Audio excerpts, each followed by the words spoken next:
কবুল বলেই বিয়ের আসর ছেড়ে উঠে দাঁড়ালো সাদিদ। যেন এই বিয়েতে তার ভূমিকা শুধু ওই তিনটে শব্দ বলা পর্যন্তই সীমাবদ্ধ ছিল। লালহাট পেছনে থেকে তার মা আয়শা বেগম বলে উঠলেন, কোথায় যাচ্ছ সাদিদ? সাদিদ নামক ব্যক্তি একরাশ বিরক্তি নিয়ে বলল, প্লিজ আম্মু, বিয়ে করতে বলেছ, করেছি। আর বাধা দিও না, এখন আমায় যেতে হবে। তার এই কথায় চারদিকে শুরু হলো তীব্র সমালোচনা। এদিকে একের পর এক কাণ্ডে হতভম্ব নববধূ লিলি। শুধুমাত্র ঢাবিতে চান্স না পাওয়ায় অচেনা অজানা একজনের সাথে বিয়ে দেওয়া হয়েছে তার, বিষয়টা ঠিক হজম হচ্ছে না লিলির। চারপাশের এত কোলাহলের মাঝেও তার কানে কিছুই ঢুকছে না। এই তো একটু আগে সামনের হুজুর টাইপ লোকটার গম্ভীর কণ্ঠে যখন বলল, বলো মা, কবুল। বাবা মায়ের মুখের দিকে তাকিয়ে লিলি তীব্র অভিমানে চোখ নামিয়ে নিল। মনে মনে ঠিক করল সে আর থাকবে না এদের সাথে, চলে যাবে। তাই ফতাফত বলে ফেলল, কবুল, কবুল, কবুল। রায়ন সাহেব মেয়ের এই কাজে অবাক হলেন না। তবে তার যে এখানে কিছুই করার নেই। লিলি কবুল বলার পরপরই বর কবুল বলেই আসর ছেড়ে উঠে চলে গেল। এটা দেখে লিলির বাবা মায়ের প্রতি অভিমান আরও তীব্র হল। বাবা তাকে এত তাড়াতাড়ি জোর করে বিয়ে দিল তো দিল, এমন একজনের সঙ্গে দিল, যে কিনা তাকে বিয়ের আসরেই ফেলে চলে গেল। সে তো লোকটাকে চেনেও না, পাশে বসে থাকলেও লোকটাকে একবার চোখ তুলে দেখা হয়নি তার। শুধু নামটা শুনেছে, কাইরান শাহরিয়ার সাদিদ। আর চলে যাওয়ার সময় পেছনে থেকে দেখেছে। বিয়ের আসর থেকে সাদিদকে এভাবে চলে যেতে দেখে লিলির বাবা রায়ন সাহেব এগিয়ে গেলেন আয়শা বেগমের দিকে। এটা কি হলো, ভাবি? সাদিদ এভাবে চলে গেল কেন? ও কি এই বিয়েতে রাজি ছিল না? আয়েশা বেগম চুপচাপ কিছুক্ষণ দাঁড়িয়ে রইলেন। তিনি বরাবরই গম্ভীর স্বভাবের মানুষ। তার ছেলেটাও হয়েছে তারই মতো চুপচাপ, নিজের মতো চলা, মাথা গরম, আর ভীষণ রকমের জেদি। অনেক কষ্টে তিনি ছেলেকে বিয়ের জন্য রাজি করিয়েছিলেন। তবে কে জানত সে এমন একটা কাজ করবে।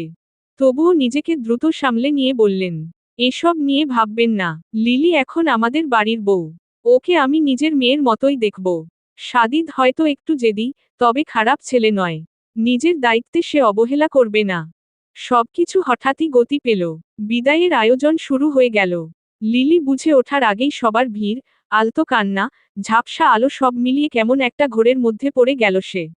গাড়িতে ওঠার সময় একবার ফিরে তাকালো বাবা মায়ের মুখের পানে। পরপরই চোখ সরিয়ে নিল অভিমানে। আজ সকালেও তো সব ছিল স্বাভাবিক। প্রতিদিনের মতো ঘুম থেকে উঠে মা বাবার সঙ্গে খাওয়া, হাসি ঠাট্টা সব ঠিকই ছিল। তবে বিকেলের দিকেই আচমকা সব পাল্টে গেল। হুট করেই তার মা মিসেস পারভিন তাকে সাজাতে শুরু করলেন। মাকে এর কারণ জিজ্ঞেস করলে তিনি কোনো উত্তর দেননি। তখনই পাশ থেকে তার ছোট চাচাতো বোন বলে ওঠে, কেন ফাইজা আপু, তুমি কি জানো না আজকে তো তোমার বিয়ে? প্রথমে তার কথা বিশ্বাস না করলেও পরিবারের সবার অস্বাভাবিক আচরণ আর মায়ের নীরবতা তাকে নিশ্চিত করে দিল মেয়েটা সত্যিই বলছে। তখনই লিলির মাথায় আকাশ ভেঙে পড়ল।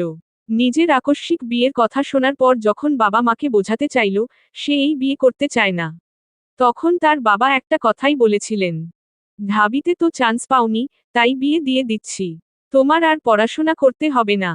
ব্যাস, এতটুকুই লিলির ছোট্ট মনে তীব্র অভিমান জমার জন্য যথেষ্ট ছিল।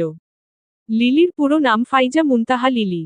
লিলি নামটা তার দাদির দেওয়া, যদিও সরাসরি তিনি এই নাম রাখেননি। দাদির মতে সে পদ্মফুলের মতো কোমল ও সুন্দর, তাই তিনি প্রথমে তার নাম পদ্ম রেখেছিলেন। কিন্তু কালেভদ্রে কিভাবে জানি সবাই তাকে পদ্ম থেকে লিলি বলে ডাকা শুরু করল। তারপর জন্মনিবন্ধনেও সেই নামই দেওয়া হলো। লিলি তার বাবা মায়ের একমাত্র সন্তান। বাবার স্বপ্ন ছিল সে যাতে ঢাবিতে পড়ে, সেই কথা মতোই এইচএসসি পড়ে ঢাকা বিশ্ববিদ্যালয়ের ভর্তির জন্য দিনরাত প্রস্তুতি নিয়েছিল লিলি। কিন্তু দুর্ভাগ্যক্রমে সেখানে চান্স হয়নি তার। এতে তার বাবা তার উপর বেজায় অভিমান করেছিল। কিন্তু সেই জন্য যে বিয়েই দিয়ে দেবে তা লিলি ভাবতেও পারেনি। অতপর লিলি আর কোনো প্রশ্ন করেনি। বাবা মায়ের প্রতি তীব্র অভিমান নিয়ে চুপচাপ পুতুলের মতো বিয়েটা করে নিয়েছে সাদিদ নামক ওই অজ্ঞাত পুরুষকে। লিলির ভাবনার ছেদ ঘটে যখন গাড়িটা এসে থামে এক বড় দোতলা বাড়ির সামনে। বাড়িটা পুরনো আমলের আদলে গড়া। বেশ বড়, ছিমছাম, ঝাড়বাতির আলোয় চিকমিক করছে চারিপাশ। বাড়ির লোকেরা ব্যস্ত হয়ে উঠল নতুন বউকে ঘরে তুলতে। আর অপরিচিত অনেক মানুষ তো আছেই। লিলি চুপচাপ মাথা নিচু করে সবার কথা শুনছে। গা ভর্তি গহনা, ভারী শাড়ি পরে পা ফেলে হাঁটতে ভীষণ কষ্ট হচ্ছে তার। তবে মুখ ফুটে কিছু বলতে পারছে না। সবাই যখন লিলিকে ঘরে নিয়ে যাওয়ার প্রস্তুতি নিচ্ছে, তখনই আয়শা বেগম এক কাজের লোককে ডেকে জিজ্ঞেস করেন, সাদিদ এসেছে? ছেলেটি একটু ইতস্তত করে মাথা নাড়ে। আজ্ঞে না, ভাইজান তো এখানে আসেনি। উত্তরটা আয়েশা বেগমের পছন্দ হলো না। সামান্য বিরক্তি নিয়ে ধীরে বললেন, ঠিক আছে। তার মুখ দেখে বোঝার উপায় নেই তিনি কি ভাবছেন। হঠাৎ করে লিলির কাছে গিয়ে তার হাত ধরে গাড়ির দিকে নিয়ে যেতে লাগলেন। তা দেখে আয়েশা বেগমের বড় যা মিসেস সানজিদা উদ্বিগ্ন হয়ে বলে উঠলেন, ওকে কোথায় নিয়ে যাচ্ছিস? ওর যেখানে থাকা দরকার সেখানে। গম্ভীর কণ্ঠে এতটুকু বলেই লিলিকে নিয়ে রওনা দিলেন কোনো এক অজানা বা চিরচেনা গন্তব্যের দিকে। তবে লিলি এসবের কিছুই বুঝতে পারছে না। তার শাশুড়ি তাকে কোথায় নিয়ে যাচ্ছে? তাকে কি বাবা মায়ের কাছে ফিরিয়ে দিয়ে আসবে? তাহলে বিয়েটা কেন করানো হলো? তার উপর খিদেও তার পেটে ইঁদুর দৌড়াচ্ছে। বাবা মায়ের উপর রাগ করে তো বিকেলের পর কিছুই খাওয়া হয়নি তার। আর কিছু ভাবতে পারছে না লিলি। কোন মোড়ে যাচ্ছে তার জীবন, সবকিছুই যে ধোঁয়াশা। ঢাকা বিশ্ববিদ্যালয়ের সামনে টিএসসি চত্বরে নির্বাচনকে কেন্দ্র করে দুই দলের মাঝে তুমুল সংঘর্ষ বেঁধেছে। চারদিকে ধাওয়া পাল্টা ধাওয়া চলছে। পরিস্থিতি নিয়ন্ত্রণে আনতে পুলিশ টিয়ার সেল নিক্ষেপ করেছে, কিন্তু তাতেও যেন উত্তেজনা একটুও কমছে না। উত্তাল জনতার মাঝে ক্রমেই বাড়ছে বিশৃঙ্খলা। ঠিক এমন সময় ঝড়ের বেগে সেখানে এসে থামল একটি জিপ। গাড়ির দরজা খুলে ধীর পায়ে নেমে এলো এক যুবক। পরনের গাঢ় রঙের শেরওয়ানি। জিপ থেকে নামার সঙ্গে সঙ্গেই সে হাতা গুটিয়ে নিল। সামনে তাকাতেই তার চোখে পড়ল কয়েকজন ছেলে মিলে রাস্তায় ফেলে একজনকে নির্মমভাবে মারছে। মুহূর্তেই রাগে তার পেশিবহুল হাতের শিরাগুলো ফুলে উঠল তার। জ্বলে উঠল তার হলুদ সবুজ মিশেলের হ্যাজেল আইস। আর এক মুহূর্তও দেরি করল না সে। জিপের ব্যাকসিট থেকে একটা হকি স্টিক তুলে নিয়ে দ্রুত পায়ে এগিয়ে গেল সামনে। তারপর শুরু হলো তার তাণ্ডব। সামনে থাকা ছেলেগুলোকে একের পর এক আঘাত করতে লাগল।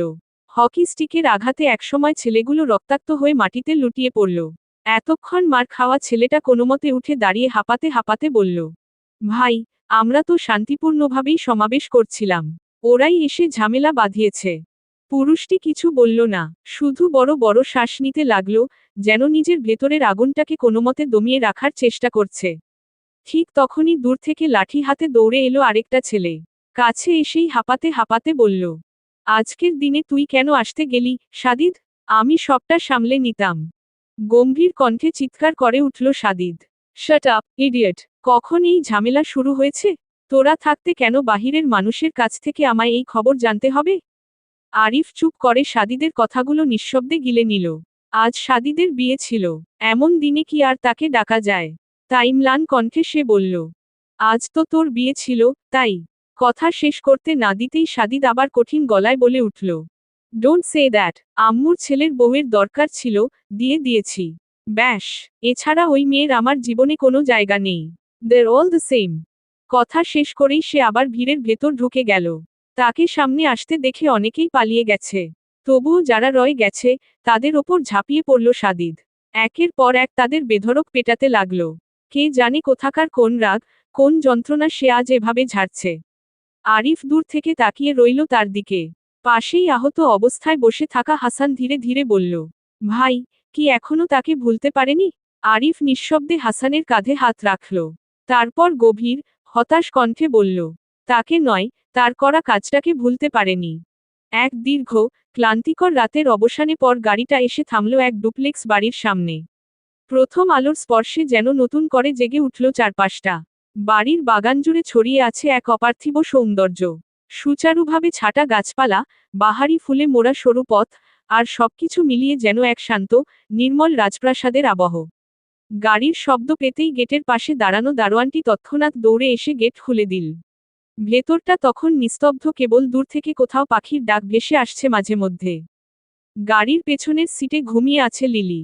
সারাদিনের ধকল, রাতভর অভুক্ত থাকা আর অজানা ভবিষ্যতের অনিশ্চয়তা মিলিয়ে ঘুমটাই যেন তার কাছে একমাত্র আশ্রয় হয়ে উঠেছিল। ক্লান্ত শরীরটা ভেঙে পড়েছিল অবসাদে, আর মনের ভেতর জমেছিল অসংখ্য প্রশ্ন। তবুও সে কিছু বলেনি। কিন্তু আয়েশা বেগম, তিনি সারা রাত এক মুহূর্তের জন্য চোখের পাতা এক করতে পারেননি। গাড়িতে বসেই জানালার বাইরে তাকিয়েছিলেন দীর্ঘ সময়। গভীর রাতে লিলির প্রচণ্ড খিদে পেয়েছিল। পেটের ভেতর মোচড় দিয়ে উঠলেও মুখ ফুটে কিছু বলার সাহস হয়নি। শাশুড়ির কঠিন মুখের দিকে একবার তাকিয়েই সে আর কথা বাড়ায়নি। কেন জানি না এই মহিলাকে তার ভীষণ ভয় করছে। গাড়ি থামতেই লিলির ঘুম ভেঙে গেল। চোখ খুলেই দেখল তারা এসে দাঁড়িয়েছে এক অপূর্ব সুন্দর বাড়ির সামনে। তবে বাড়ির চেয়ে তার দৃষ্টি বেশি আটকে গেল চারপাশের বাগানে। ছোটবেলা থেকেই গাছপালার প্রতি তার এক অদ্ভুত টান। এই নিখুঁত, যত্নে সাজানো বাগান যেন তার ক্লান্ত হৃদয়ে একফোঁটা প্রশান্তির ছোঁয়া এনে দিল। ঠিক তখনই তার কানে ভেসে এলো এক কঠিন কণ্ঠের ডাক। কি হলো, গাড়ি থেকে নামছো না কেন? চমকে উঠল লিলি। আয়েশা বেগম ইতোমধ্যেই দরজার দিকে হাঁটতে শুরু করেছেন। চারপাশে তাকানো বন্ধ করে লিলি চুপচাপ গাড়ি থেকে নেমে পড়ল। শাশুড়ির পেছনে পেছনে হাঁটতে লাগল। বাড়ির কলিং বেল টিপতেই এক মধ্যবয়সী লোক দরজা খুলে দিল। আয়েশা বেগম গম্ভীর কণ্ঠে জিজ্ঞেস করলেন, সাদিদ কোথায়? বাহারি? লোকটি কিছুটা সংকুচিত গলায় উত্তর দিল, সাদিদ বাবা তো এখানটাতে আসেলাই, বড় ম্যাডাম। এক মুহূর্তের জন্য আয়েশা বেগমের মুখে উদ্বেগের ছায়া নেমে এল। তবে তা বেশিক্ষণ স্থায়ী হল না। তিনি দ্রুত নিজের ভাবনা গুছিয়ে নিয়ে সিঁড়ি বেয়ে উপরে উঠতে লাগলেন। পেছনে ফিরে আবার বললেন, ওখানে দাঁড়িয়ে না থেকে আমার সাথে চলো। লিলি দ্রুত পা চালিয়ে তার পিছু নিল। চারপাশটা খুঁটিয়ে দেখছিল সে। বাড়িটা ভীষণ পরিপাটি ও গোছানো। তবুও কোথাও যেন এক অদ্ভুত গুমট ভাব ছড়িয়ে আছে। ঠিক যেমনটা তার শাশুড়ির ভেতরেও অনুভব হয়। এম। ঢাকার এক সরকারি হাসপাতালের করিডোর জুড়ে তখন মানুষের ভিড় আর অস্থিরতা। কোথাও অ্যাম্বুলেন্সের সাইরেন, কোথাও বা কান্নার শব্দ। কেউ ট্রলিতে করে আহত কাউকে নিয়ে যাচ্ছে, কেউ আবার চিকিৎসকের সামনে দাঁড়িয়ে দ্রুত চিকিৎসার জন্য অনুরোধ করছে। পুরো ওয়ার্ড জুড়ে এক বিশৃঙ্খল পরিস্থিতি বিরাজমান। একটা বেডের পাশে বসে আছে সাদিদ। মুখে তার কঠোর এক অভিব্যক্তি ফুটে উঠেছে। তার গায়ে এখনো সাদা শেরওয়ানি, হাতার কাপড় গুটানো কনুই পর্যন্ত। বুকের কাছে ঘাম জমে কাপড়টা শরীরের সাথে লেপ্টে গেছে, যাতে তার সুগঠিত বুকের রেখাগুলো স্পষ্ট হয়ে উঠেছে। সামনের বেডে কপাল ও হাতে ব্যান্ডেজ বাঁধা অবস্থায় শুয়ে আছে হাসিব। অবশেষে সাদিদ মুখ খুলল। কখন শুরু হয়েছিল এসব? আরিফ কিছুটা অপ্রস্তুত হয়ে পড়ল। গলা যেন শুকিয়ে এলো। পুরো সেমিনারের নিরাপত্তার দায়িত্ব ছিল তার ওপরই। অথচ বাস্তব চিত্র সম্পূর্ণ উল্টো। সেমিনার লণ্ডভণ্ড, ছেলেরা আহত, কেউ কেউ হাসপাতালে। তাই গলা পরিষ্কার করে সে বলল, সাদি, ওরা মোর্শেদ দেওয়ানের লোক ছিল। আমরা অনেক সতর্ক ছিলাম। সেমিনারের চারপাশে আমাদের ছেলেরা ছড়িয়ে ছিল চেকপোস্ট, প্রবেশপথে, এমনকি চেয়ার সারির মাঝেও, যাতে একটা পিঁপড়েও ঢুকতে না পারে। একটু থেমে সে চোখ নামিয়ে নিল। তারপর আবার বলল, কিন্তু ওরা সাধারণ মানুষের ভিড়ে মিশে গেছিল ভাই। প্ল্যাকার্ড হাতে, সেমিনারের টি শার্ট পরে, কেউ কেউ ক্যামেরাম্যান সেজেছিল। আমরা বুঝতেই পারিনি ওরা মোর্শেদের পেইড গুন্ডা। সেমিনার শুরু হওয়ার কিছুক্ষণ পরেই হঠাৎ বিশৃঙ্খলা শুরু করে, চেয়ার ছোড়াছুড়ি, স্লোগান, মারামারি। আমাদের ছেলেদের স্পিরিটটাই ভেঙে দিয়েছে। সাদিদ ধীরে ধীরে চোখ তুলে আরিফের দিকে তাকালো। তার চোখে যেন আগুন জ্বলছে। রাগে হিসহিস করে বলল, তাদের কেউ ছাড় পাবে না। মোর্শেদ ভুল করেছে আমার এলাকায় দাঁড়িয়ে আমার ছেলেদের ছুঁয়ে। একটু থেমে সে আরও বলল, আর স্পিরিট কি এত সস্তা জিনিস নাকি, যে এতটুকুতেই ভেঙে যাবে? রাজনীতির মঞ্চে এরকম অহরহই হয়, কিন্তু তাতে হার মানলে চলবে। তার কথায় মাথা নাড়িয়ে সম্মতি জানালো আরিফ আর হাসান। এম। বেলা তখন মধ্যাহ্ন। হাসপাতাল থেকে সাদিদ ফিরল নিজের বাড়িতে। মাথায় ঘুরছে হাজারো চিন্তা। এক্সট্রা চাবি সবসময় তার কাছে থাকে, তাই কলিং বেল না টিপেই দরজা খুলে ভেতরে ঢুকে পড়ল। ছোটবেলায় পড়াশোনার জন্য ঢাকায় থাকতে হতো বলে এই বাড়িটা তার দাদু তাকে উপহার দিয়েছিলেন। বরাবরের মতোই এটা তার শান্তির নীড়। কিন্তু আজ সেই শান্ত নীড়ে ফিরতেই পেছনে থেকে ভেসে এলো এক কঠিন কণ্ঠস্বর। কাল বিয়ের আসর থেকে চলে কেন গেলে, সাদিদ? সাদিদ থমকে দাঁড়ালো। এই সময়ে মায়ের এখানে থাকা তার কাছে একেবারেই অপ্রত্যাশিত। তবুও স্বাভাবিক কণ্ঠে বলল, গতকালের সেমিনারে সমস্যা হয়েছিল। আয়েশা বেগম কড়া স্বরে বললেন, এই ফালতু কারণের জন্য তুমি নিজের বিয়ের আসর থেকে উঠে চলে এসেছ? সাদিদ শান্ত কিন্তু দৃঢ় কণ্ঠে বলল, রাজনীতি আমার জীবনের সবচেয়ে গুরুত্বপূর্ণ বিষয়। এবার আয়েশা বেগম সত্যিই রাগে ফেটে পড়লেন। তুমি কি ঠিক করেছ রাজনীতি ছাড়বে না? আমি কখনোই তোমার এই রাজনীতি করাকে সাপোর্ট করিনি। আর এখন তো একদমই না। তুমি আমাদের ফ্যামিলি বিজনেসে জয়েন করছো, এটাই ফাইনাল। সাদিদ বিন্দুমাত্র উত্তেজিত না হয়ে শান্ত গলায় বলল, অসম্ভব। রাজনীতি আমার রক্তে মিশে গেছে। আর এবারের নির্বাচনে আমি দাঁড়াচ্ছি।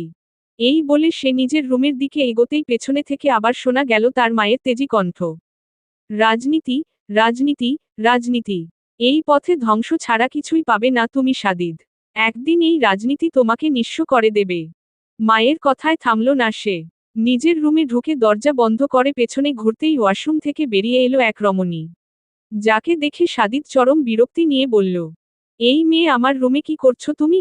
লিলি ভয় কিছুটা সংকুচিত হয়ে গেল। শাশুড়ি মা তো তাকে এই রুমেই থাকতে বলেছিলেন, তাহলে সে এখানেই থাকবে, এটাই তো স্বাভাবিক।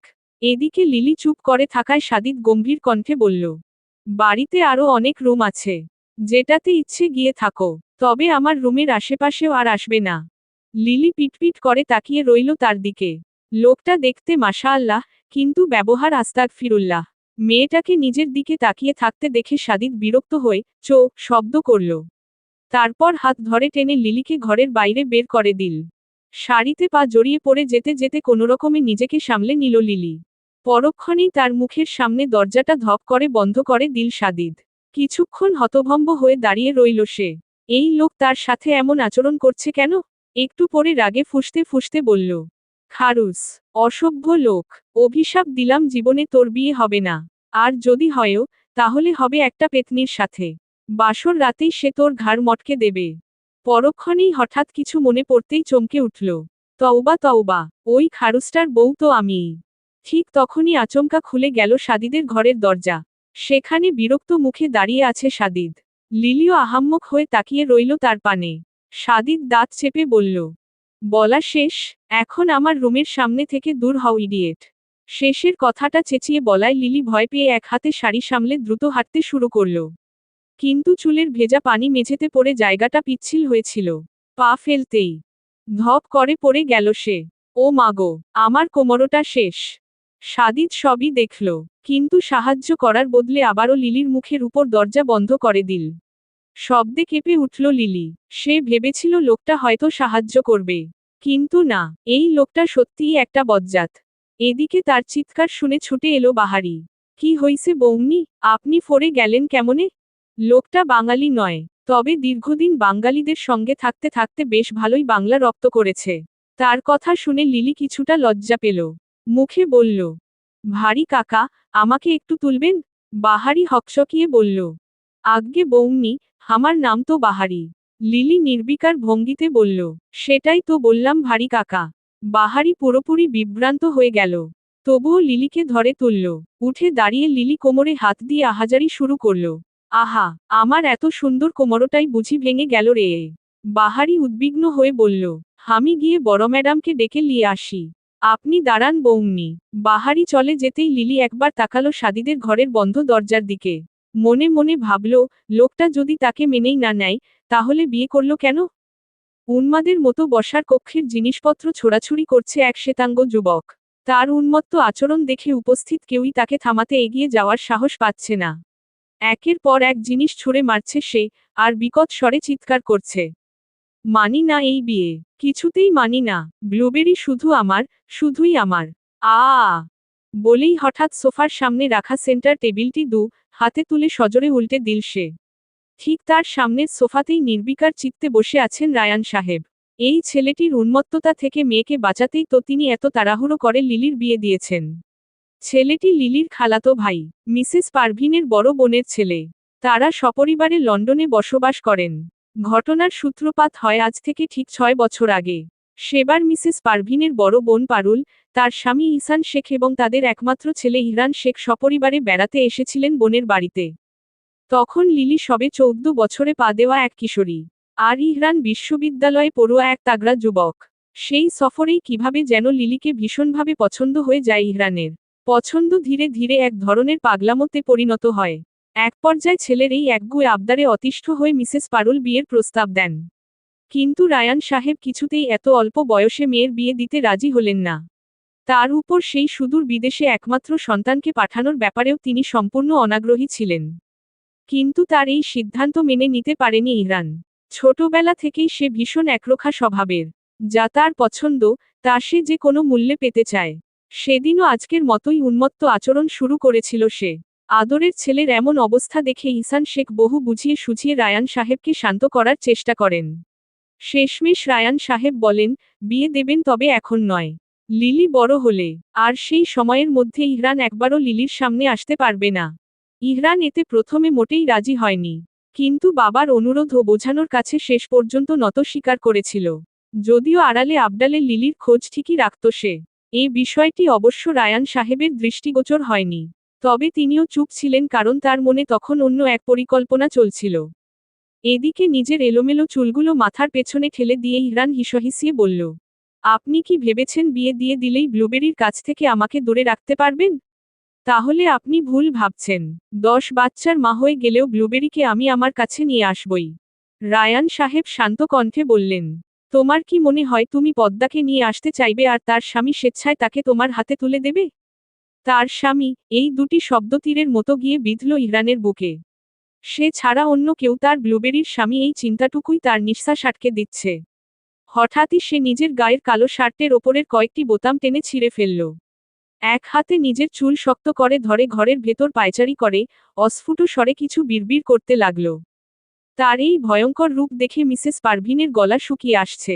তিনি আগেই আন্দাজ করেছিলেন লিলির বিয়ের খবর শুনলে ইহরান নিশ্চয়ই ছুটে আসবে। হলোও তাই। তার ভাবনার মাঝেই ইহরান হঠাৎ চিৎকার করে উঠল, পৃথিবীর কেউ ব্লুবেরিকে আমার কাছে নিয়ে আসা থেকে আটকাতে পারবে না। আর যদি কেউ আমাদের মাঝে বাধা হয়ে দাঁড়ায়, তাকে আমি নিজের হাতে খুন করব। নিজের কথা শেষ করেই বড় বড় পা ফেলে ঘর থেকে বেরিয়ে গেল সে। তার প্রস্থানে যেন ঘরে উপস্থিত সবাই একসাথে হাঁফ ছেড়ে বাঁচল। কাজের লোকেরা দ্রুত ছড়িয়ে ছিটিয়ে থাকা জিনিসপত্র গুছিয়ে ঘর পরিষ্কার করতে লেগে পড়ল। শুধু মিসেস পারভিন স্থির হয়ে দাঁড়িয়ে ছলছল চোখে তাকিয়ে রইলেন ইহরানের চলে যাওয়ার পথে। বোনের ছেলেটিকে তিনি ভীষণ স্নেহ করেন। তার গভীর ইচ্ছে ছিল লিলির সাথেই ইহরানের বিয়ে দেওয়ার। কিন্তু রায়ান সাহেব যে হঠাৎ করেই সম্পূর্ণ অন্য কিছু করে বসলেন। বলা বাহুল্য, লিলির এই আকস্মিক বিয়ের খবরটিও মিসেস পারভিন শেষ মুহূর্তে এসে জানতে পেরেছিলেন। স্ত্রীর মুখের অস্বস্তি ও দ্বিধা লক্ষ্য করে রায়ান সাহেব শান্ত স্বরে বললেন, সারা জীবন তুমি আমার সিদ্ধান্তের উপর কখনো আঙুল তোলনি, পারভিন। সেই ভরসাটা এবারও রেখো। অচিরেই প্রমাণ হবে আমি কোনো ভুল সিদ্ধান্ত নিইনি। মিসেস পারভিন নীরব রইলেন। তিনি কিছুতেই বুঝে উঠতে পারছেন না লিলি কিভাবে সাদিদের সাথে সুখী হবে, যেখানে সাদিদ বিয়ের দিনই তাকে ফেলে চলে গেছে। এম। বাহারি গিয়ে আয়েশা বেগমকে ডেকে আনার পর তিনি লিলিকে সাদিদের ঘরের পাশের রুমটিতে নিয়ে গেলেন। কোমরে ব্যথানাশক স্প্রে করে দিয়ে বিশ্রাম নিতে বলে নীরবে সেখান থেকে চলে গেলেন। সন্ধ্যা 6টা হঠাৎই ঘুম ভেঙে গেল লিলির। চোখ মেলে দেয়ালে ঝুলে থাকা ঘড়িটার দিকে তাকিয়ে আস্তে করে বলল, ইস, এতটা সময় ঘুমিয়েছি, নামাজটাই তো কাজা হয়ে গেল। তাড়াতাড়ি বিছানা ছেড়ে উঠে ওয়াশরুমে গেল। ফ্রেশ হয়ে বেরিয়ে আসার পর কিছুক্ষণ দরজার সামনে দাঁড়িয়ে রইল। মনে এক অদ্ভুত দ্বিধা কাজ করছে তার। সে বুঝতে পারছে না এখন কি নিচে যাওয়া উচিত, আবার ঘরে বসেই বা করবে কি। একটু ভেবে শেষ পর্যন্ত সব দ্বিধা আর সংকোচ সরিয়ে রেখে ধীরে ধীরে দরজাটা খুলল সে। দরজা খুলতেই মুখোমুখি হয়ে গেল আয়েশা বেগমের সাথে। তাকে দেখে লিলির কাছে মনে হলো, হালকা রঙের শাড়িতে আত্মবিশ্বাসী এক নারীর দৃঢ় উপস্থিতি যেন পুরো করিডোরটা ভরিয়ে রেখেছে। আয়েশা বেগম ভ্রু কুঁচকে তাকালেন লিলির দিকে। ছেলের রুর ব্যবহার সম্পর্কে তিনি ইতোমধ্যেই অবগত। আর তিনি এটাও বুঝতে পারছেন এখনই কিছু একটা না করলে পরিস্থিতি আরও জটিল হয়ে উঠতে পারে। তাই স্বাভাবিক গলায় বললেন, আমার সাথে এসো। লিলি কিছুই বুঝতে না পেরে চুপচাপ তার পেছনে হাঁটতে লাগল। এই মুহূর্তে লিলি বসে আছে আয়েশা বেগমের রুমে। আয়েশা বেগম তাকে নিজের সামনে বসিয়ে স্বভাবসুলভ গম্ভীর কণ্ঠে বললেন, শোনো মেয়ে, সময় থাকতে থাকতে নিজের স্বামীকে নিজের আঁচলে বাঁধতে শেখো। ও তোমাকে রুম থেকে বের করে দিল, আর তুমি সুরসুর করে বের হয়ে এলে। কেন প্রতিবাদ করতে পারোনি? শাশুড়ির এমন কথা শুনে বেশ অবাক হয়ে গেল লিলি। সে কি বলতো, একজন লোক যদি তাকে নিজের ঘরে থাকতে না দেয়, তাহলে সেই বা কি করতে পারে? আয়েশা বেগম আবার বললেন, কি হলো, কথা বলো না কেন? শোন, এরকম চুপচাপ স্বভাবে থাকা যাবে না। তোমাকে তোমার নিজের অধিকার বুঝে নিতে হবে। আর এসব কি পরেছ? কাল থেকে শাড়ি পরে সেজেগুজে থাকবে সব সময়। শাশুড়ির কথায় লিলি নিজের দিকে তাকালো। সে একটি হালকা গোলাপি রঙের 3 পিস পরে আছে। তবে সমস্যা হলো সে শাড়ি পরতেই জানে না। তাই একটু সাহস সঞ্চয় করে আসতে বলল, কিন্তু আমি তো শাড়ি পরতে পারি না। লিলির কথায় মিসেস আয়েশা বেগম ভীষণ বিরক্ত হলেন। আজকালকার মেয়েরা কেন শাড়ি পরতে পারে না আল্লাহই জানেন। আবার লিলির দিকে ভালো করে তাকালেন তিনি। মেয়েটা নিতান্তই এখনো বাচ্চা। তার মুখ দেখে কেউ বলবে না যে তার বয়স 19। মুখটায় এক ধরনের সরল মায়া লেগে আছে। আয়েশা বেগমের ভীষণ ইচ্ছে ছিল একটা মেয়ে সন্তানের, কিন্তু সেই ইচ্ছে কখনোই পূরণ হয়নি। এই মেয়েটার ছোট্ট, মায়ামো মুখটা তার অদ্ভুত রকম ভালো লাগে। তবে তিনি এটাও বুঝতে পারছেন লিলি তাকে বেশ ভয় পায়। তাই কণ্ঠটা একটু নরম করে বললেন, ঠিক আছে, আমি শিখিয়ে দেব। আর কাল সকালে তৈরি থেকো। তোমাকে ভার্সিটিতে ভর্তি করতে নিয়ে যাব। তোমার সব ডকুমেন্ট সাথে এনেছো তো? আয়েশা বেগমের কথা শুনে ভীষণ অবাক হয়ে গেল লিলি। সে তো ভেবেছিল বিয়ের মাধ্যমে তার পড়াশোনার ইতি ঘটেছে। বিয়ের পরেও যে তাকে পড়তে দেওয়া হবে, এটা সে কখনো কল্পনাও করেনি। তাই একটু ইতস্তত করে মিনমিন করে বলল, কিন্তু আমি তো আর কোনো পরীক্ষার ফর্ম তুলিনি। তা শুনে আয়েশা বেগম বললেন, আর পরীক্ষা দিতে হবে না, প্রাইভেট ইউনিভার্সিটিতে ভর্তি করে দেব তোমাকে। এই কথা শুনে নিজের বাবার প্রতি আরও বেশি অভিমান জন্মালো লিলির মনে। এই কথাটুকুই তো সে তার বাবার মুখ থেকে শুনতে চেয়েছিল। কই, তিনি তো তা বলেননি। এমন তো নয় যে তারা অসচ্ছল পরিবার। তাহলে শুধু ঢাকা বিশ্ববিদ্যালয়ে চান্স না পাওয়ার মতো তুচ্ছ একটি কারণে তার বিয়ে কেন দিয়ে দেওয়া হলো? এম। সন্ধ্যার পর থেকে লিলি শাশুড়ির পিছে পিছে ঘুরছে। আয়েশা বেগম ছেলের জন্য রান্না করছেন। লিলি বারবার সাহায্য করতে চাইলে তিনি ধমক দিয়ে থামিয়ে দিয়েছেন। তবুও মুখ গোমরা করে মেয়েটা তার পিছু পিছু ঘুরছে। বিষয়টা আয়েশা বেগমের কাছে বেশ লাগছে। এই সময় একদম রেডি হয়ে নিচে নামল সাদিদ। রান্নাঘর থেকে লক্ষ্য করে আয়েশা বেগম বললেন, কোথায় যাচ্ছ এই অসময়ে? সাদিদ পাঞ্জাবির হাতা গুটিয়ে তাকালো মায়ের দিকে। ঠিক তখনই চোখ পড়ল আয়েশা বেগমের পেছনে লুকিয়ে থাকা লিলির উপর। মেয়েটার উচ্চতা প্রায় 5 ফিট 1, আর আয়েশা বেগম নিজে 5 ফিট 5। তাই তো অনায়াসে তার পেছনে লুকে থাকতে পারছে। লিলি উকি দিয়ে সাদিদকে দেখার চেষ্টা করল। দেখতে পেল সে তার দিকেই তাকিয়ে আছে। সঙ্গে সঙ্গে আবারও আয়েশা বেগমের পেছনে লুকিয়ে পড়ল। লিলি মূলত ভয় পাচ্ছে সাদিদ যদি তখনকার ঘটনা শাশুড়ি আম্মুকে বলে দেয়। তবে এমন কিছুই হলো না। সাদিদ বলল, একটু কাজ আছে তাই যেতে হবে। আয়েশা বেগম তো চেনেন নিজের ছেলেকে, তাই আর মানা করলেন না, উল্টো গম্ভীর কণ্ঠে বললেন, ডিনার করে যাও, বাহির থেকে করে নেব। তারপর চলে গেল সাদিদ। আয়েশা বেগম কিছুক্ষণ তাকিয়ে থাকলেন, তারপর নিজের কাজে মনোযোগ দিলেন। লিলি এখনো সাদিদের যাওয়ার দিকে তাকিয়ে আছে। লোকটাকে তার বেশ লেগেছে। তবে তার ব্যবহার ভালো না, খারুস একটা। হঠাৎ মনে পড়ল তার লাগেজের কথা। সেটা তো সাদিদের রুমেই আছে। এই তো সুযোগ ওটা নিয়ে আসার। তাই আয়েশা বেগমকে বলল, শাশুড়ি আম্মু, আমার লাগেজ তো ওনার রুমে, ওটা নিয়ে আসি। আয়েশা বেগম কিছু ভেবে বললেন, যাও। অনুমতি পেয়ে লিলি ছুটে লাগল, যেন এখন না গেলে তৃতীয় বিশ্বযুদ্ধ লেগে যাবে। আয়েশা বেগম লিলির পেছনে তাকিয়ে আনমনে বললেন, লাগেজের সঙ্গে তোমাকেও সাদিদের মনে আর ঘরে জায়গা করে নিতে হবে। তবেই ছেলেটার ছন্নছাড়া জীবনটা হয়তো একটু গতি পাবে। দূর থেকে পাখিদের কলরব ভেসে আসছে। ধরণীর বুকে আবারও এক নতুন দিনের সূচনা হয়েছে। সকালের মৃদু আলো ধীরে ধীরে চারপাশকে আলোকিত করে তুলছে। আজ লিলি ঘুম থেকে বেশ তাড়াতাড়ি উঠে পড়েছে। ঘুম জড়ানো চোখে একটু সময় বসে থেকে আড়মোড়া ভেঙে নিল। তারপর আলমারি খুলে একটা সালোয়ার কামিজ বের করল। শাশুড়ি আম্মু অবশ্য তাকে শাড়ি পরতে বলেছিলেন, কিন্তু শাড়ি পরে কি আর ভার্সিটিতে যাওয়া যায়? হাঁটতে গিয়েই যদি হোঁচট খেয়ে পড়ে যায়, তখন কি একটা অবস্থা হবে ভাবতেই নিজের মুখ কুঁচকে ফেলল লিলি। শেষ পর্যন্ত সালোয়ার কামিজই পরে নিল। তৈরি হয়ে আয়েশা বেগমের কক্ষের সামনে এসে কিছুটা দ্বিধা নিয়ে দরজায় নক করল। শাশুড়ি আম্মু, ভেতর থেকে গম্ভীর স্বর ভেসে এলো, ভেতরে এসো। লিলি ধীরে দরজা ঠেলে ভেতরে ঢুকল। আয়েশা বেগম ইতোমধ্যেই তৈরি হয়ে বিছানার পাশে বসে আছেন। তার পরিপাটি সাজার গম্ভীর মুখাবয়ব সব সময়ের মতোই কঠোর ও স্থির। তিনি একবার লিলির দিকে তাকিয়ে ভ্রু কুঁচকে বললেন, রেডি হয়ে গেছো? লিলি মাথা নিচু করে উত্তর দিল, জি। কিছুক্ষণ নীরবতা রইল ঘরের ভেতর। তারপর আয়েশা বেগম দীর্ঘ একটা নিঃশ্বাস ফেলে বললেন, ঠিক আছে, আজকের জন্য এই পোশাকই চলবে। তবে কাল থেকে আমি তোমাকে শাড়ি পরা শিখিয়ে দেব। বাড়িতে থাকলে শাড়িই পরবে। লিলি নিঃশব্দে মাথা নাড়ল। আয়েশা বেগম আবার বললেন, তোমার সব ডকুমেন্ট নিয়েছো? লিলি নিজের ছোট্ট ব্যাগটা একটু তুলে ধরে বলল, জি, সব গুছিয়ে নিয়েছি। চলো তাহলে। আয়েশা বেগম উঠে দাঁড়ালেন। লিলি তার পিছু পিছু বেরিয়ে এলো। সিঁড়ি দিয়ে নামার সময় অজান্তেই তার চোখ চলে গেল সাদিদের ঘরের দরজার দিকে। দরজাটা বন্ধ। খারুসটা কি এখনো ঘুমাচ্ছে, নাকি অনেক আগেই বেরিয়ে গেছে? অদ্ভুতভাবে তার মনে হলো, যদি আরেকবার তার সাথে দেখা হয়ে যেত। কিন্তু পরক্ষণেই মনে পড়ে গেল সাদিদের গতকালের সেই কঠিন কথাগুলো। মুহূর্তেই নিজের ভাবনাটাকে ঝেড়ে ফেলল সে। গাড়িতে উঠে বসার পর আয়েশা বেগম বললেন, শোনো, সংসার করার পাশাপাশি পড়াশোনাটাও ঠিকঠাক করতে হবে। সাদিদ কিন্তু পড়াশোনায় ফার্স্ট ক্লাস ফার্স্ট ছিল। বুঝতে পেরেছ? লিলি বিস্মিত চোখে তাকালো। উনি এত ট্যালেন্টেড, সেই জন্যই তো সবসময় এমন গোমরা মুখ করে থাকেন। আয়েশা বেগমের ঠোঁটে তখন খুব সূক্ষ্ম একটুখানি হাসি ফুটে উঠল, যা লিলি এর আগে কখনো দেখেনি। কিন্তু এখানে হাসার কি আছে? কিছুক্ষণ পর জানালার বাইরে তাকালো লিলি। ঢাকার সকালের ব্যস্ত রাস্তাগুলো অবিরাম ছুটে চলেছে ঠিক তার নিজের জীবনের মতোই। বিশ্ববিদ্যালয়ের ক্যাম্পাসে পৌঁছাতেই উত্তেজনায় লিলির বুকটা ধড়ফড় করে উঠল। আয়েশা বেগম তাকে নিয়ে গেলেন অফিস রুমে। সেখানে একজন মধ্যবয়সী অধ্যাপক তাদের জন্য অপেক্ষা করছিলেন। তাদের দেখে তিনি হাসিমুখে বললেন, মিসেস আয়েশা, আসুন, আসুন, আপনার অপেক্ষাতেই ছিলাম। এই তাহলে আপনার বৌমা?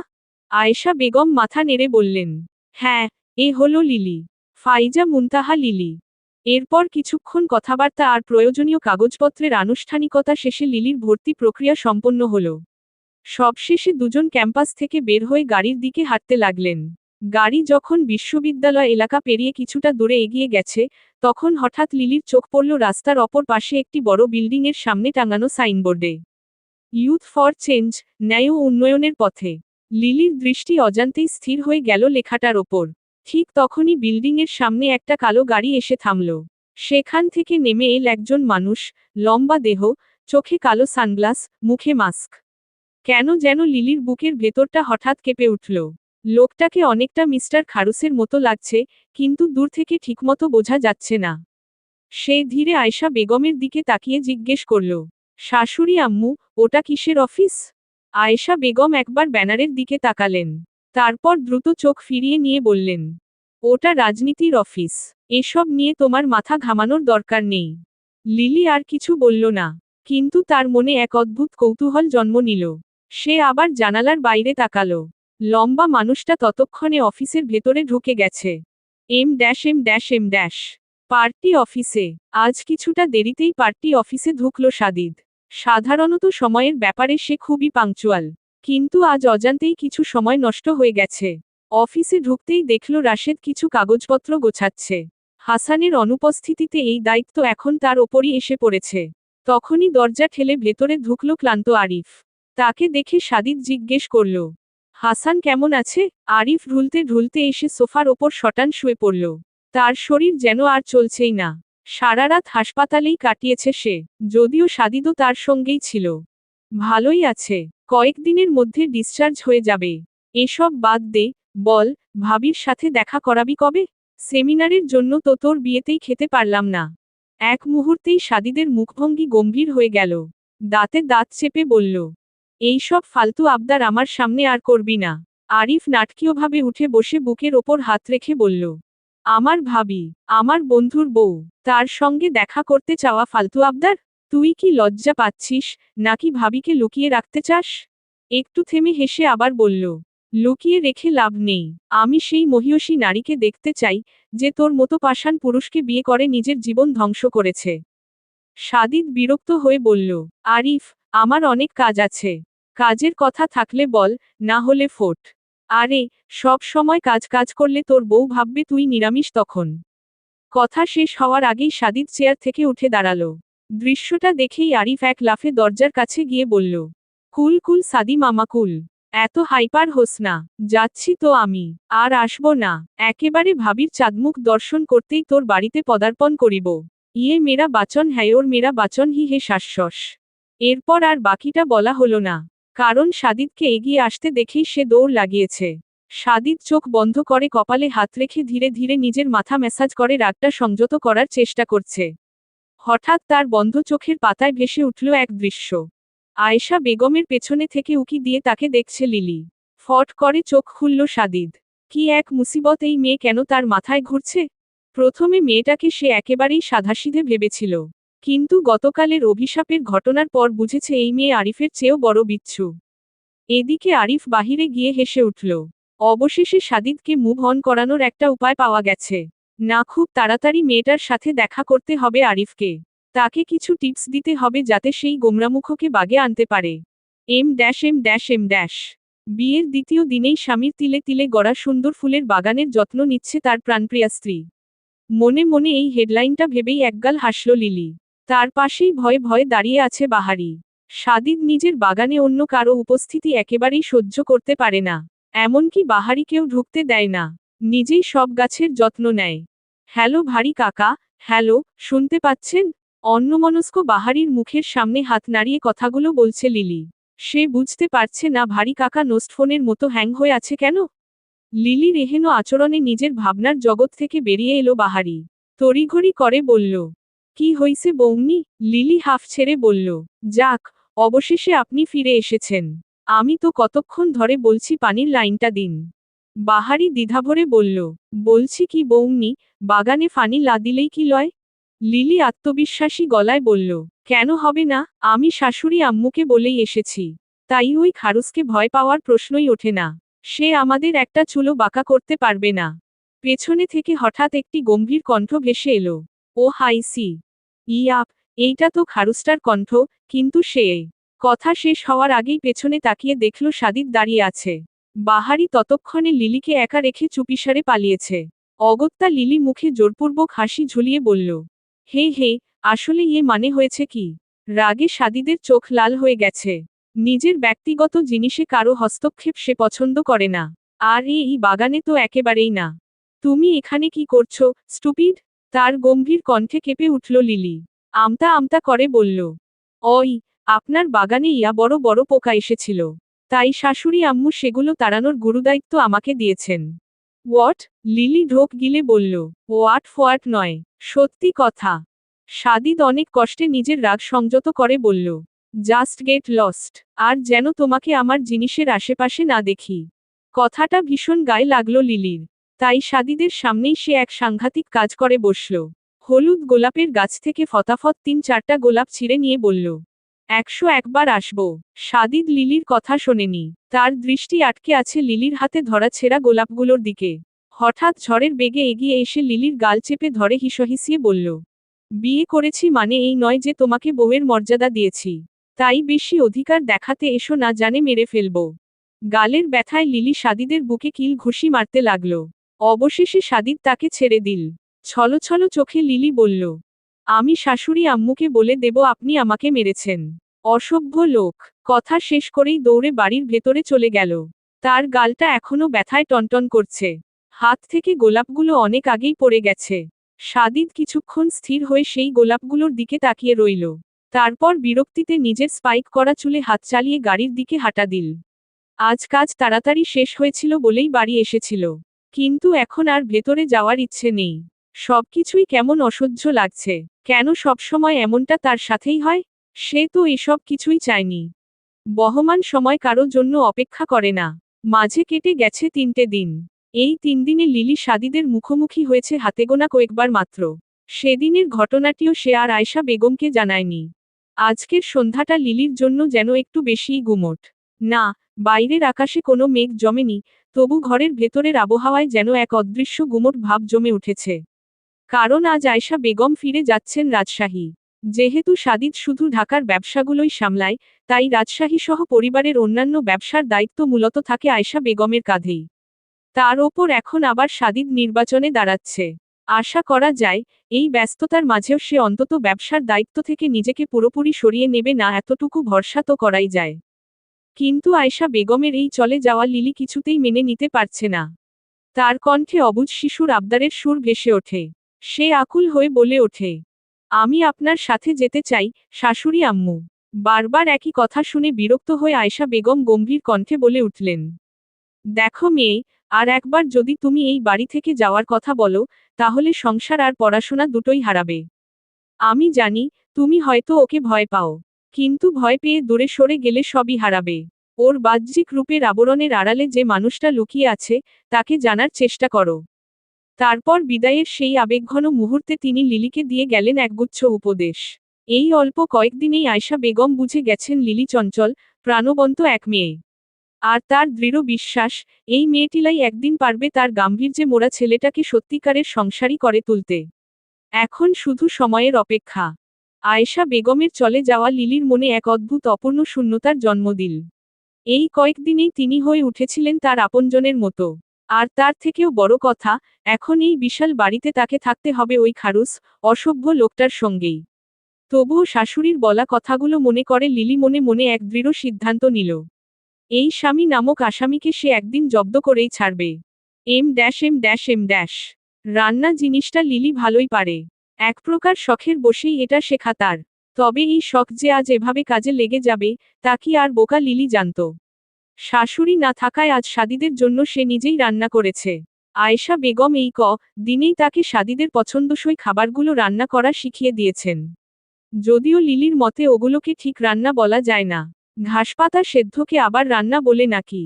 যা হোক, লিলি সেই ঘাসপাতা, অর্থাৎ তেল মশলা ছাড়া মিক্সড ভেজিটেবল কারি আর চিকেন স্যুপ। তবে ঠিক কেমন হয়েছে তা সে বুঝতে পারছে না। নিজে চেখে দেখারও কোনো ইচ্ছে নেই তার। যদিও মনে মনে একটু ভয়ও কাজ করছে কিছু কম বেশি হলে গোমরা মুখোটা খাবে কি না সন্দেহ। বাহারি কাকাও আজ এখানে উপস্থিত নেই। থাকলে তাকে একটু টেস্ট করতে দেওয়া যেত। বাহারি বাড়ির পেছনের 3 রুম বিশিষ্ট সার্ভেন্ট কোয়ার্টারে থাকে। আগে এই বাড়িতে তার অগাধ আসা যাওয়া থাকলেও লিলি আসার পর থেকে শুধুমাত্র প্রয়োজনেই সে এই তল্লাটে আসে। তাছাড়া তাকে খুব একটা দেখা যায় না। টেবিলে সাদিদের খাবার সাজিয়ে রেখে নিজে বসে পড়ল গরম গরম ভাত আর গলদা চিংড়ি ভুনা নিয়ে। এটা শাশুড়ি দুপুরে রান্না করে রেখে গিয়েছিলেন। আর চিংড়ি মাছ তো লিলির ভীষণ পছন্দের। নিজের খাওয়ার পাট চুকিয়ে লিলি বসে রইল তার অপ্রিয় খারুস মশাইয়ের জন্য। তবে বসে থাকতে থাকতে কখন যে ঘুমিয়ে পড়েছে, সে নিজেও টের পায়নি। দরজা খোলার শব্দে যখন তার ঘুম ভাঙল, তখন ঘড়ির কাঁটা 12টার ঘর ছুঁয়েছে। ঘুমোঘুম চোখে লিলি তাকিয়ে দেখল, সাদিদ এসেছে। কিন্তু সে লিলিকে দেখেও না দেখার ভান করে সোজা ভেতরের দিকে চলে গেল। সাদিদের এই নির্লিপ্ততা ভাব দেখে লিলি যেমন অবাক হল, তেমনই রেগেও গেল। তাই তো আচমকাই চেঁচিয়ে উঠল সে। না হলে এমনিতে সে অত্যন্ত ভদ্র, শান্ত শিষ্ট মেয়ে। খাবার খেয়ে যান। সিঁড়ি বেয়ে উঠতে থাকা সাদিদ থেমে গেল তার কথায়। কপালটা অজান্তেই কুঁচকে গেল। পেছনে ফিরে তাকালো লিলির দিকে। তার সেই তীক্ষ্ণ দৃষ্টি দেখে কিছুটা ভড়কে গেল লিলি, তবে বাইরে তা প্রকাশ করল না। পিটপিট করে তাকিয়ে রইল সাদিদের পানে। সাদিদ তাকে উপেক্ষা করে আবার এগিয়ে যেতে চাইলে লিলি আগের চেয়ে দ্বিগুণ জোরে বলে উঠল, খাবা বাবার খেয়ে। Shut up, stupid. সাদিদের ধমক যেন গোটা ঘরজুড়ে প্রতিধ্বনিত হল। কেঁপে উঠল লিলি। কি শুরু করেছ তুমি? পুনরায় তার গম্ভীর কণ্ঠে লিলি আবার কেঁপে উঠল। তার এই কাঁপাকাঁপি দেখে চরম বিরক্ত হল সাদিদ। মৃগী হয়েছে তোমার? লিলি অবাক হয়ে বলল। তা কেন হবে? তাহলে এত কাঁপাকাঁপি করছো কেন, স্টুপিড? সাদিদের কথাকে অপমান হিসেবে নিয়ে সহসা মিলিটারিদের মতো সোজা হয়ে দাঁড়ালো লিলি। বুকভরা শ্বাস নিয়ে আবার বলল, খাবার খেয়ে যান। বিরক্ত সাদিদ গমগমে গলায় বলল, তোমাকে ওয়ার্ন করিনি এমন বৌগিরি দেখাবে না। মনে মনে সাদিদকে ভেঙচি কাটল লিলি। এই খারুসকে বৌগিরি দেখাতে তার বয়েই গেছে। আমার কোনো ইচ্ছে নেই আপনাকে বৌগিরি দেখানোর। আপনি খাবার খেয়ে যান। একই কথা বারবার শুনে ক্লান্ত সাদিদ আর ঝামেলা করতে চাইল না। তাই বলল, খেয়ে এসেছি। এই মিথ্যে কথা। আপনি আমার রান্না খাবেন না বলে এই কথা বলছেন, তাই না?